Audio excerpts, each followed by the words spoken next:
we made a previous video of this, so you can clearly see you've got the lips, top lip, bottom lip, and you've got this chin here, and you go up, you've got this big chunky nose, and you've got these eyes. And with my Morians out in the valley, you can clearly see that in silhouette. The Morians in the valley, you're talking maybe this is to do with the boundary. It's looking somewhere completely difficult to get data on this. So, and look at that image there. Doesn't that look like a face? If it's not a face, it looks like a good face. If it's natural, it's a good natural face. And you've got these stones that have been placed in there at some stage as well for eyes.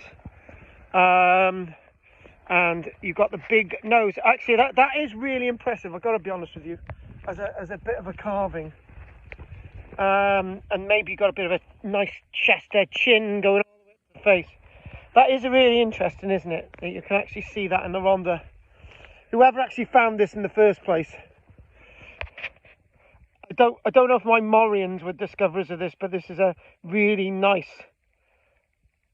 Rhondda Hendre Gelli, looking over towards the tip, strangely enough, which is in the distance there.